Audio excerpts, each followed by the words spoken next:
So today I'm going to talk about some of the other benefits of coffee that go beyond just waking you up in the morning. In other words, I'm going to give you some really important reasons to drink coffee. That being said, I'm not recommending coffee if it gives you anxiety, it increases your heart rate, and if it prevents you from sleeping. And I'm not recommending large amounts of coffee, just 1 cup a day. I am the human guinea pig for drinking way too much coffee. In college, I drank pots of coffee, and it really burned out my adrenals because too much coffee can increase cortisol and adrenaline.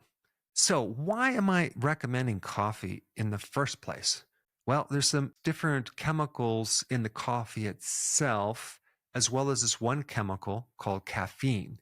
And the benefits of coffee come from both caffeine and these other chemicals. And just so you know, caffeine is a phytochemical, okay? It comes from plants. It's actually an insecticide, and it's in 30 plants. But the question is, how can an insecticide be good for us? Well, sometimes a little poison or a little stress can actually create benefits in our body. So what is coffee? Really, it's just a fermented coffee bean. That means that they're interacting with a microbe to enhance something about that food. I want to talk about these other benefits other than the one that most people know. Caffeine inhibits a certain compound called adenosine. That keeps us awake. It normally helps us go to sleep. It makes us tired. Well, by inhibiting that chemical, caffeine will wake you up. But let's get into some of the other things that coffee can do for you. It can give you mental acuity. It can help you focus. It can actually help you actually even learn a little bit better. It also speeds up the rate of metabolism. It also helps your blood sugars, especially if you add some MCT oil or butter to the coffee to make it bulletproof coffee. There's some data that shows that it can decrease your risk of getting dementia and decrease certain symptoms related to Parkinson's disease and even Alzheimer's. It has certain properties that can decrease your risk of getting gallstones, and that's because it increases the production of bile and the flow of bile. It also has properties to help prevent a kidney stone. There's data to show that it has anti-cancer properties, which is interesting. And no, I don't think just drinking more coffee is going to get rid of your cancer. It has anti-inflammatory properties, hepatoprotection properties. It's basically protection against your liver. There's certain things in coffee, like polyphenols, that help feed your microbiome. There's a condition called postural hypotension. Basically, you stand up and your blood pressure drops, right? You feel dizzy. Coffee can help that. If I drink too much coffee, more than 1 cup, and later in the day, I won't be able to sleep that well. So what I do is I have the 1 cup of coffee. Do I put cream in it? Yes, I do. Do I put sugar in it? No, I don't. And I don't use any sweeteners, even alternative sugar alcohols in my coffee. Coffee also helps apparently with exercise performance, increasing cardiac output and delaying soreness in your muscles. Because apparently the neurotransmitters that it activates helps to vasodilate your lungs. Also, coffee can help decrease the symptoms of being at a high altitude. So some people have problems with that. Well, coffee can help that. And I think that has to do with the sympathetic nervous system activation more than anything else, which is really the strength of how you can adapt to stress. Coffee can increase mitochondrial biogenesis. Now, what is that? It basically increases the number of mitochondria in your body. Coffee also has the ability to increase stomach acid to help you digest. Now, there's some other research that I looked at that talked about if you combine certain things with coffee, there's an enhanced effect. So, for example, if you combine alcohol with coffee, apparently you'll have less jitters, okay? You'll feel less jittery. If you smoke or take tobacco with coffee, apparently the nicotine helps clear out the caffeine a little faster.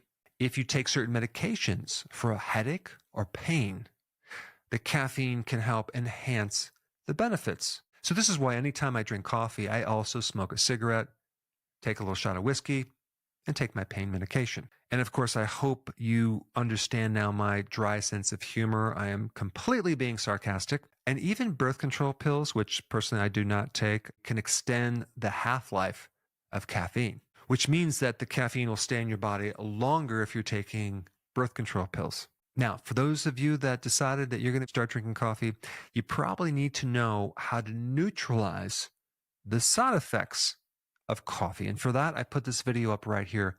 Check it out. I wanted to do this quick video on the interesting benefits of applying caffeine to your skin.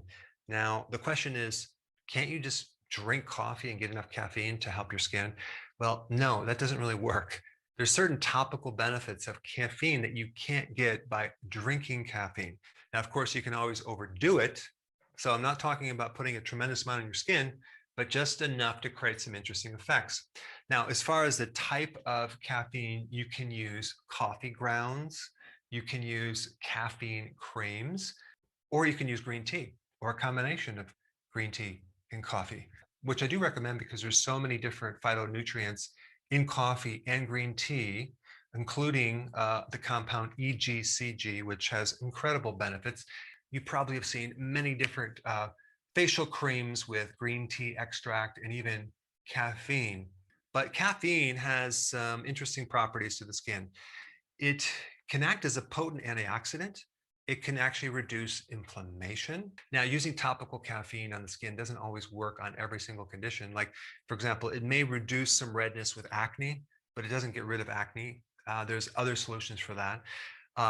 It can maybe help with hair loss a tiny bit, but not significantly.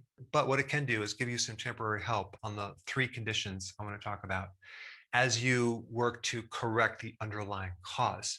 And I always recommend that. Number 1, you can potentially reduce cellulite, okay, the appearance of cellulite, which occurs when you have changes in your fat cells as well as the connective tissue.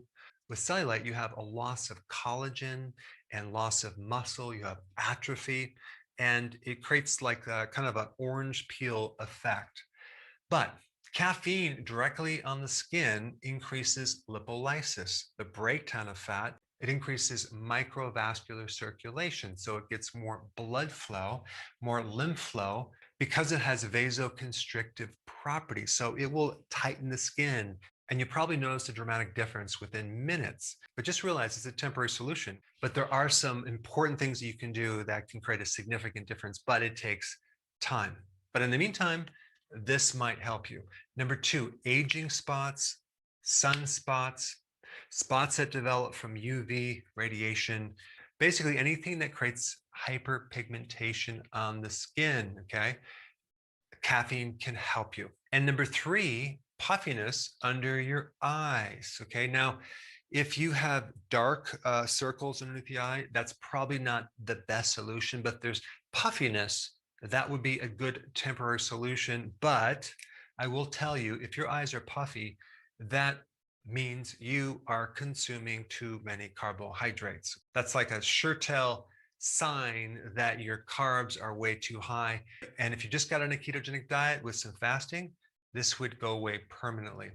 Now, I recently did a video on this, hyperpigmentation on the skin, and talked about why some people get these spots, yet other people don't. It really has to do with the level of antioxidants in your skin. But I think the next most important video for you to watch would be the one on cellulite. So check that one out. I put it up right here.